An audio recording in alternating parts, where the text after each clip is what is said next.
Maintenant, je passe la parole à Olivia Mons, qui est directrice de la communication et du développement chez France Victimes, qui va nous parler de la justice restaurative pour les personnes victimes.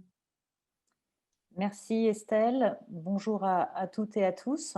Je suis très heureuse d'être avec vous aujourd'hui pour finalement vulgariser cette justice restaurative qui n'est encore pas suffisamment connue, comme le disait Robert. Alors la loi est encore assez récente, mais nous, ce qu'on voit en fait en termes d'utilité pour les victimes, d'abord peut-être dire que je crois qu'il y a des vraies fausses idées sur les personnes victimes.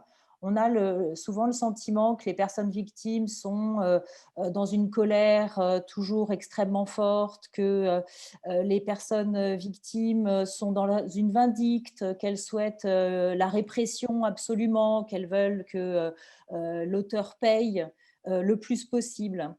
Et au regard de l'expérience que France Victime peut avoir, puisque ça fait presque 40 ans que nous accompagnons environ 300 000 personnes victimes par an, avec nos 130 associations, ce que nous savons, ce que nous disent les victimes finalement, leurs attentes, leurs besoins, c'est un besoin avant tout de vérité. Euh, Pourquoi il m'est arrivé ça, pourquoi c'était moi, pourquoi est-ce que j'ai fait quelque chose pour mériter ça. Donc toutes ces questions, ce besoin de vérité finalement, alors, la justice pénale en apporte une partie parfois parce que ce n'est pas toujours possible d'avoir une justice qui passe quand les faits sont prescrits, donc quand on ne peut plus se constituer, on ne peut plus mettre en action la justice malgré tout. Donc, on n'a pas de réponse pour les personnes victimes et c'est extrêmement frustrant. Et même quand il y a un procès, par exemple, les personnes victimes nous disent encore après ça qu'elles ont des questions. Parce que finalement, le procès pour la personne victime et pour l'auteur, évidemment, d'infraction, c'est un rôle qui est joué où c'est la société, finalement, qui va avant tout être mise en question parce que l'ordre public a été bafoué, même si les intérêts des victimes sont reconnus dans le procès. Il y a souvent des questions qui continuent d'émerger après que la justice a passé. Donc, besoin de connaître la vérité, besoin d'être reconnu aussi en tant que victime, et puis un besoin aussi que finalement la peine, puisque on va pas se cacher, les victimes souhaitent que les auteurs d'infractions qui ont commis et qui sont reconnus coupables aient une peine, soient punis, mais que cette peine, elle soit utile en fait. Elle soit utile pour la société, pour que l'infracteur ne recommence pas, qu'il comprenne, qu'il prenne conscience de ce qu'il a fait, des conséquences de ses actes. Et finalement, on se rend compte que avec la justice pénale, cette prise de conscience, elle est elle est très peu amenée. Je veux dire, il peut y avoir que, quels que soient les types de peines, finalement, l'auteur vit sa peine et c'est souvent assez déconnecté finalement de ce qu'il a fait et des conséquences que ça a eu sur les personnes victimes.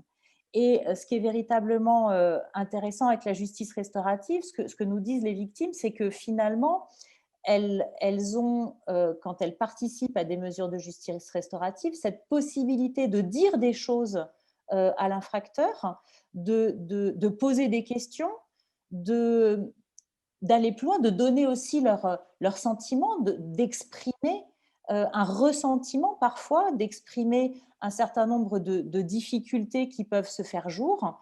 Et puis, elles ont aussi le regard que l'auteur va pouvoir poser sur elles.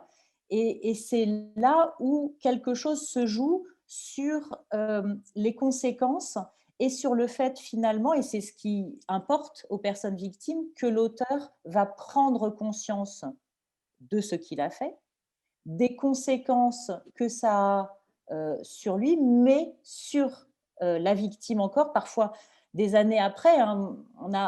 Moi, j'ai en tête encore une personne victime qui a participé à des rencontres condamnées victimes ou détenues victimes et qui disait ouais, il a été condamné, mais ça n'a rien résolu pour moi. Ça n'a rien fait dans ma vie finalement. En revanche, que ces auteurs-là me regardent, comprennent ma souffrance, comprennent que parfois, après 10 ans, 15 ans, les choses ne sont pas oubliées, qu'il y a encore des répercussions très fortes psychiques, notamment ou indemnitaires ou financières qui peuvent se faire jour. C'est important et ça permet donc aux auteurs de prendre conscience et pour les victimes d'avoir cette sincérité qui permet d'envisager que l'auteur ne recommencera pas, ne récidivera pas. Donc ça, c'est vraiment très important pour les personnes victimes. Et puis, si France Victime a trouvé vraiment utile de le faire, c'est aussi parce que pour nous, la justice restaurative, c'est une autre modalité d'aide aux victimes. C'est une modalité comme on a une information sur les droits, le fait de pouvoir avoir un soutien psychologique, un accompagnement social par une évaluation des besoins et des attentes des personnes, un accès aux droits sociaux aussi. Eh bien, à côté de ces droits, évidemment, et des services qu'on peut offrir aux personnes victimes, le fait de pouvoir euh, proposer, informer les personnes victimes qu'elles peuvent bénéficier de mesures de justice restaurative, c'est extrêmement important parce que, encore une fois, et ça a été dit précédemment, mais Benjamin va le dire encore après moi, c'est un droit, comme le fait d'avoir un avocat, comme le fait d'être indemnisé. Donc, nous devons, et c'est aussi le rôle de ce webinaire aujourd'hui, nous devons tous et toutes savoir que à côté de la justice pénale, il y a ce droit pour les personnes victimes et pour les personnes infracteurs d'être dans un autre processus, dans une autre dynamique, dans une procédure et un processus restauratif qui va de l'avant, qui va regarder vers l'avenir, qui va s'occuper des conséquences et qui ne va pas s'occuper des faits, de l'acte finalement, et qui va permettre de se reconstruire sur des nouvelles bases. Et ce qui est très important aussi par rapport à la justice restaurative pour les victimes, c'est que la justice restaurative va s'adapter à la personne victime, va s'adapter, comme le disait Robert, au moment de la procédure où ça peut être fait, et puis va s'adapter aussi au fait que vous avez des personnes victimes qui ne souhaitent absolument pas rencontrer leur propre auteur ou l'assassin de leur enfant ou de leur conjoint, c'est hors de question. Et puis, il y en a d'autres qui, au contraire, auront envie, besoin de rencontrer l'auteur des faits.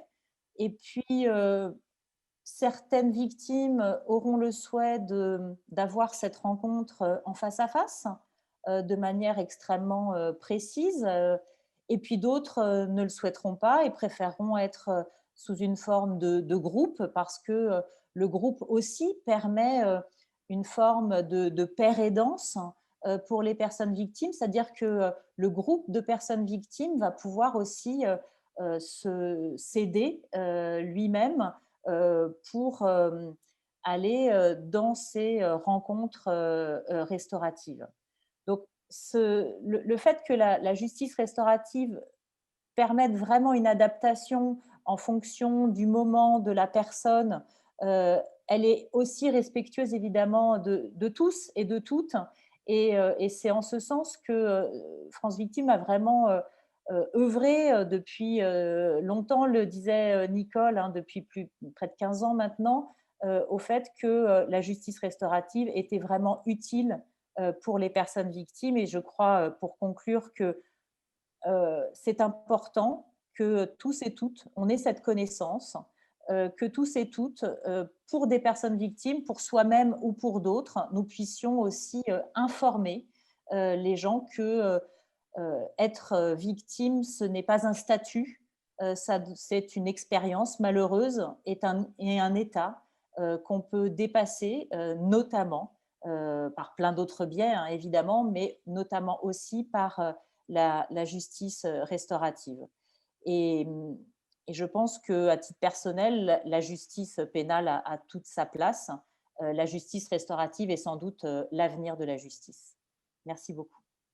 Merci Olivia. Je passe la parole à David Lauréotte, qui est directeur fonctionnel des services pénitentiaires d'insertion et de probation des Bouches-du-Rhône, qui va nous parler de la justice restaurative pour les personnes auteurs cette fois. Merci. Bonjour à tous. Juste en introduction, pour celles et ceux qui découvriraient aujourd'hui la justice restaurative, j'ai envie de vous faire partager 3 bonnes raisons en fait de s'engager dans la justice restaurative. La première, c'est qu'il s'agit d'une aventure humaine collective très riche, et chacun, du bénévole au professionnel, a sa place, a une place importante dans ce dispositif. Donc c'est la première raison. La seconde, et qui m'a amené à m'engager dans ce processus, c'est le décloisonnement des pratiques professionnelles, et que ça a été l'occasion pour moi, tant sur le Vaucluse que sur les Bouches-du-Rhône, d'apprendre à travailler avec les associations d'aide aux victimes. Donc, que je cite notamment en particulier la MAV sur le Vaucluse, la Perse sur Aix et l'AVAD sur Marseille. Donc, au-delà de la JR, les formations communes que nous avons pu avoir notamment nous ont vraiment permis de s'inscrire dans une continuité de la prise en charge côté victime et côté auteur, et de vraiment décloisonner. Je prends un autre exemple, par exemple sur la prise en charge des auteurs de violences conjugales. Ce rapprochement avec les associations d'aide aux victimes a vraiment permis d'enrichir les prises en charge. Et la troisième raison, c'est la qualité de la formation qui est dispensée. Et à ce titre, je voulais en profiter pour remercier Robert Cariot, Noémie Micoulet et Serge Charbonneau, puisque moi-même, en tant que directeur, en fait, je ne me suis pas limité à piloter des dispositifs, mais je suis également formé à la médiation restaurative. J'ai eu l'occasion en 2018 d'en animer une avec Candice Deldégan, la chef de service de la MAV sur le Vaucluse. Et je voulais remercier particulièrement notamment l'IFJR, parce que la formation est de grande qualité et prépare réellement à l'animation. Donc, donc 3 raisons pour moi importantes de vous donner envie de vous engager dans la justice restaurative. Après, plus précisément, sur ce que la justice restaurative peut apporter au niveau des auteurs, je vais m'appuyer en fait sur mon expérience professionnelle passée, puisque avant d'être éditeur, j'ai eu l'occasion, il y a plusieurs années, d'occuper également des fonctions d'éducateur dans l'administration pénitentiaire. Et j'étais toujours frustré dans certaines prises en charge concernant les auteurs sur le faible niveau de responsabilisation et de prise de conscience de la gravité des faits. Et l'un des constats notamment que je faisais, c'est que bien souvent, dans le cadre d'une prise en charge assurée par le service pénitentiaire d'insertion et de probation, la victime était ce que je qualifierais souvent de désincarnée pour l'auteur, et la victime se résumait très souvent à un processus uniquement d'indemnisation ou pas, et au travers notamment d'une prise en charge qui pouvait parfois avoir aussi un certain nombre d'effets où la sincérité n'était pas forcément présente, notamment lorsqu'une personne s'engage dans une demande d'aménagement de peine. On sait que le fait d'engager l'indemnisation des parties civiles est souvent un préalable attendu des magistrats.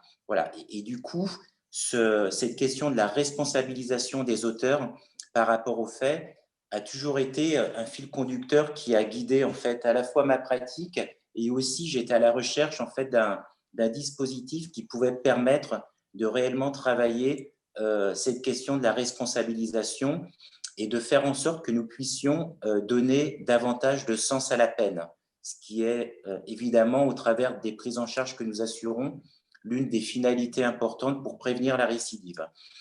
Et du coup, la justice restaurative, au travers des rencontres condamnées-victimes que j'ai pu piloter et de la médiation restaurative que j'ai pu animer, je me suis rendu compte que ce processus de responsabilisation était réellement présent dans le cadre de la justice restaurative, notamment sur un point très important pour moi, c'est le fait que lors de ces rencontres, l'auteur a réellement la possibilité de se rendre compte des répercussions en fait de l'acte commis sur la vie quotidienne des victimes et de l'entourage. Je vais vous donner un exemple très concret sur l'une des rencontres condamnées victimes que nous avons pu mettre en place sur le Vaucluse. Sur l'une des sessions qui participait au processus d'un certain âge et un très jeune auteur qui était sur cette session à un moment donné donc l'auteur a témoigné du fait, enfin il y a eu un témoignage très fort en renvoyant à la victime le fait qu'il venait de se rendre compte que la personne avec laquelle il échangeait aurait pu être en fait sa grand-mère. Et il a réussi à verbaliser le fait que lui n'aurait pas supporté qu'on fasse du mal à sa grand-mère. Voilà. Et du coup, cette mise en commun, ce partage est très important. Et je parlais tout à l'heure de désincarnation en fait, de la victime sur l'auteur lorsque ça se résume uniquement à un processus d'indemnisation. Cet espace de parole et de rencontre permet réellement à l'auteur de prendre en compte à la fois la souffrance, mais aussi les répercussions du passage à l'acte sur la victime. Et c'est pour cette raison notamment que sur les 2 premières sessions que nous avons mis en place, nous sommes partis sur la thématique des vols avec violence, tout simplement parce que cette infraction est très souvent banalisée par les auteurs qui ne se rendent pas compte justement des répercussions que les actes commis peuvent avoir sur les victimes. Donc ce processus de responsabilisation, il est pour moi fondamental pour donner du sens à la peine, pour réellement prévenir la récidive, et puis également, évidemment, au travers de cet espace de rencontre, de permettre de recréer en fait un espace d'humanité où auteurs et victimes ont la possibilité à un moment donné de se retrouver au travers de cet espace qui est très cadré avec toute une méthodologie qu'a bien rappelé Robert Cario. Et ça, c'est également important. C'est pas de l'improvisation. Il y a tout un processus et la formation permet notamment d'inscrire la justice restaurative dans ce processus pour ceux qui animent notamment. Voilà, donc véritablement, côté auteur, ce processus de responsabilisation, il est essentiel. Et une toute dernière chose, Robert Cario précisait que par rapport à l'article 10-1 du Code de procédure pénale, la justice restaurative pouvait se développer à toutes les phases de la procédure pénale. Nous, le choix que nous avons fait, c'est de centrer le développement de la JR donc sur les mesures post-sententielles après condamnation, puisqu'il y a 2 préalables importants. Le premier, rappelé par Robert, c'est effectivement la reconnaissance, même partielle, des faits. Et la seconde, c'est le fait qu'il n'y ait pas de contrepartie côté auteur. Un auteur qui s'engage dans un processus de justice restaurative ne doit rien attendre en retour en termes éventuellement d'aménagement de peine, en termes de remise de peine. La démarche doit être tout à fait sincère. C'est pour cette raison que ça nous paraissait, nous, beaucoup plus compliqué de développer la justice restaurative dans la phase pré-sententielle, donc avant jugement. Donc voilà, pour la partie auteur, j'aurais encore plein de choses à vous dire sur voilà, sur cette aventure, cette belle aventure qu'est la justice restaurative. Mais voilà, je vais m'arrêter là. C'est éventuellement je vous remercie. Merci, David. On va faire une petite pause question. J'en ai une d'abord, peut-être davantage pour Olivier Amons, de David Saucinan. France Victime fait déjà beaucoup pour promouvoir la justice restaurative. Serait-il souhaitable de pouvoir recruter davantage de candidats côté victime et comment y arriver? Bah, écoutez, David, on est en train de le faire, hein. C'est que ce que je disais, il faut absolument que ce droit soit beaucoup plus connu. Donc, on a On a le ministère de la Justice qui a quand même pas mal œuvré là-dessus en faisant des affiches, en envoyant un peu partout sur le territoire et notamment dans les lieux d'accès pour les personnes victimes, en déstigmatisant aussi ou en démystifiant la justice restaurative. Je crois que grâce au concours de chacun, à des reportages, à des films, à des documentaires et puis aussi donc à cette communication finalement sur la justice restaurative, ça va permettre à un certain nombre de personnes victimes de mieux connaître. Et puis évidemment, nous, avec l'ensemble de nos associations d'aide aux victimes, nous travaillons pour faire en sorte que chaque personne victime puisse avoir connaissance de ce droit et ensuite, avec l'IFJR, de pouvoir mener une rencontre de justice restaurative qui pourra lui convenir. Merci Olivia. Alors j'en ai une autre pour toi. En Belgique, les associations d'aide aux victimes ont encore du mal à orienter les victimes vers les associations de justice restaurative, par exemple Médiante, 15 ans après la loi de 2005. Comment éviter ce frein en France?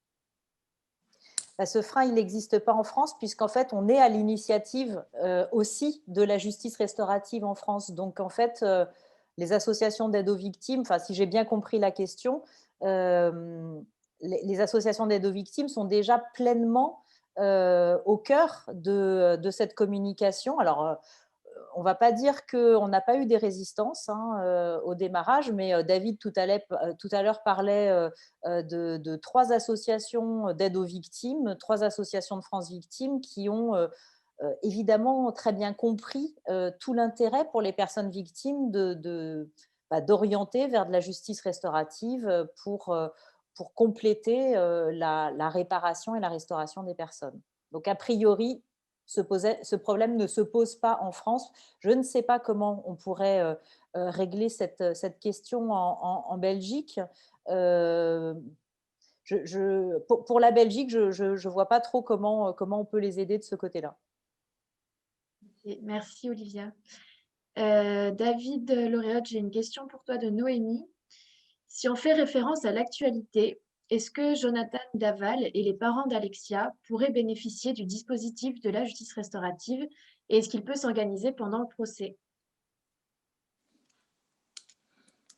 Alors, difficile là, de vraiment aborder cette thématique puisque donc voilà, il y a le procès qui est en cours et après, enfin voilà, bien évidemment, donc je sors de ce cas particulier en plus très médiatisé, donc oui, d'une manière générale, bien évidemment, et Robert l'a rappelé tout à l'heure dans son propos, c'est que plus les faits sont graves et plus le fait de s'inscrire dans une démarche de justice restaurative peut apporter de la pertinence. Et en fait, ce que je veux surtout, au travers de la réponse, vous faire partager, c'est que lorsque moi, je me suis engagé dans la justice restaurative, sur ce que j'ai expliqué tout à l'heure, j'étais convaincu de ce que je souhaitais aller y chercher sur la prise en charge des auteurs. Par contre, ce que j'ai découvert également, c'est le bénéfice de la justice restaurative auprès des victimes et notamment sur le déroulé du procès pénal, ce que je n'avais pas mesuré auparavant dans le cadre de mes fonctions, puisque forcément, c'est des choses qu'on a tendance aussi à banaliser.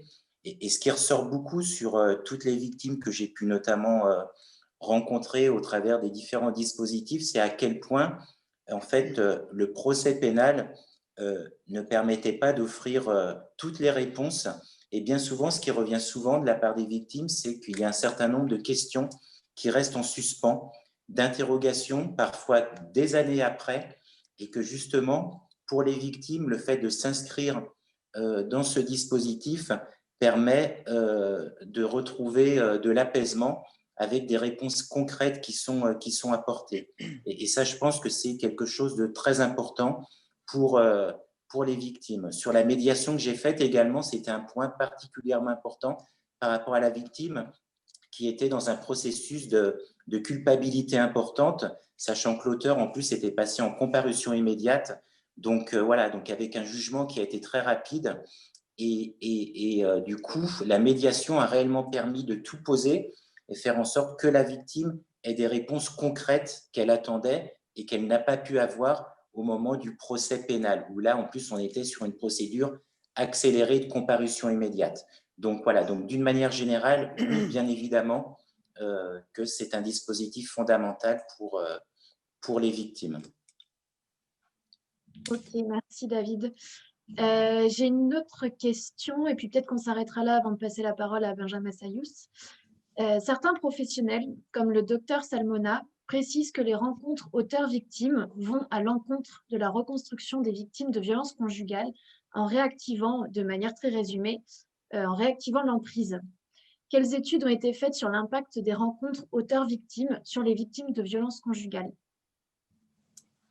Je peux peut-être dire un petit mot là-dessus, mais Benjamin pourra peut-être compléter après sur cette question. Mais ça me semble important de s'interroger là-dessus. Effectivement, quand on connaît le phénomène d'emprise, le cycle des violences conjugales, on peut se poser très légitimement cette question. Et en fait, ce que nous avons expérimenté au sein de France Victimes et puis avec les services pénitentiaires sur ces thématiques de rencontres condamnées victimes en violence conjugale, c'est finalement que ce sont des rencontres qu'on appelle anonymes, c'est-à-dire que c'est un groupe de personnes victimes, un groupe de personnes infracteurs condamnés qui ne se connaissent pas. Donc finalement, l'emprise d'une personne sur l'autre, cette forme de pathologie du lien conjugale ne peut pas se reformer finalement. Donc, ça peut réactiver évidemment des choses pour les personnes victimes comme pour les personnes auteurs, mais de toute façon, cette réactivation, elle n'est pas liée à la thématique de l'infraction. Il y a des réactivations de toute façon, hein, c'est une rencontre restaurative, c'est toujours complexe et c'est la qualité de l'animation et de la préparation des personnes qui va permettre de passer au-delà et d'avoir ce mieux-être qui s'instaure.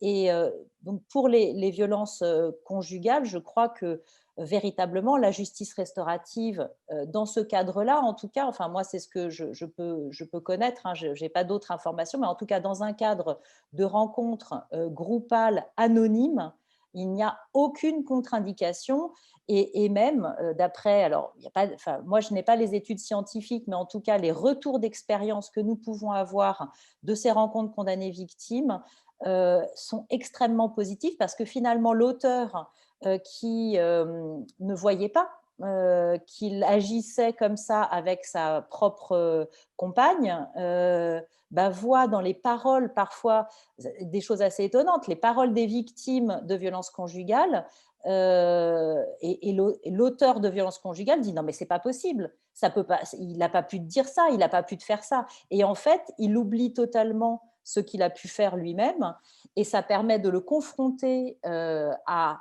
un autre auteur et ça permet, ce que disait David, cette responsabilisation. Il y a une forme de réintégration de ce qu'il a pu faire. Merci Olivia pour la réponse à la question.